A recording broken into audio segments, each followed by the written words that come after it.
Planning used to make me feel trapped. Once I wrote everything down, I felt like there was no room to breathe. And if I didn't follow everything perfectly, I felt like a failure. So it got to the point that I avoided planning. And maybe you felt this too. You had good intentions to do everything correctly. And it's like, I don't know, life happens and it's a late work day, a sick kid. Or in my case, it's even better. Outside of a sick kid, you have a dog that gets loose that runs around the corner, or when the parrots get out and starts flying all over the house, and then there goes all of your energy. So it's even better. And then suddenly the plan feels so heavy. At some point, I had to remind myself this because I began to be hard on myself and tell myself this: I wasn't failing at planning, I was planning in a way that it didn't fit my life. So, to make it easier on myself, I stopped trying to control my week and I started trying to support my week, which is less stress on me and my family. And before you go there, moms, because my intentions are really good, I promise, give me a second there. Because my goal was to lower my stress levels. It really is. So some days I have more mental and emotional energy than other days. And it's a lot easier and less overwhelming to stop assigning tasks to specific times if I do not have to. Instead, I look at it as this way: what type of energy does this task need, this thing, this person need from me today, whatever the situation may be. And then I plan accordingly.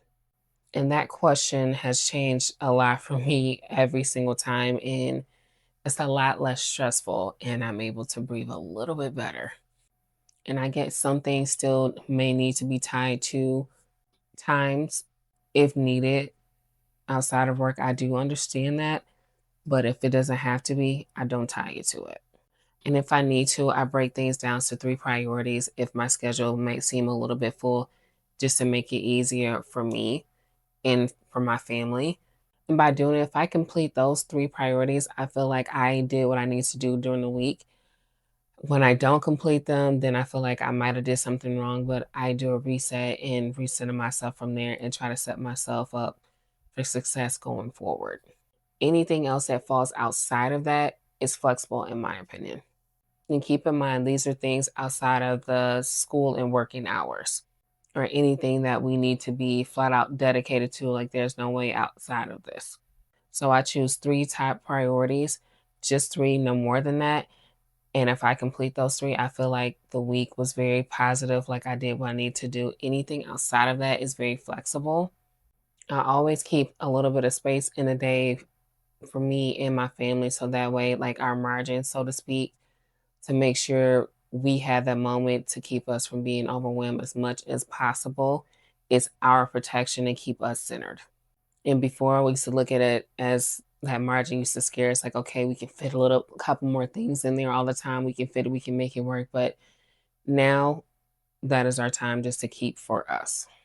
So planning with resets allow us to have that flexibility that we need for our schedules, especially when school schedules change, with after school activities, when it changes for the year, whatever the case may be, it allows us that flex that we need and more time with our family when needed, whatever the case may be. When something doesn't go as planned, we can just make that small shift as needed instead of giving up and quitting. If planning has ever been overwhelming for you, pair with a weekly reset.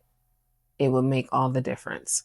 I've linked it down below in the description for your review. Planning doesn't have to feel controlling or constrictive, it can feel supportive. I hope this video resonated with you, moms, and that you feel supported as much as I possibly can support you virtually in whatever other way that you feel that I need to online. And don't forget to comment, like, and subscribe. And I will see you next time, moms.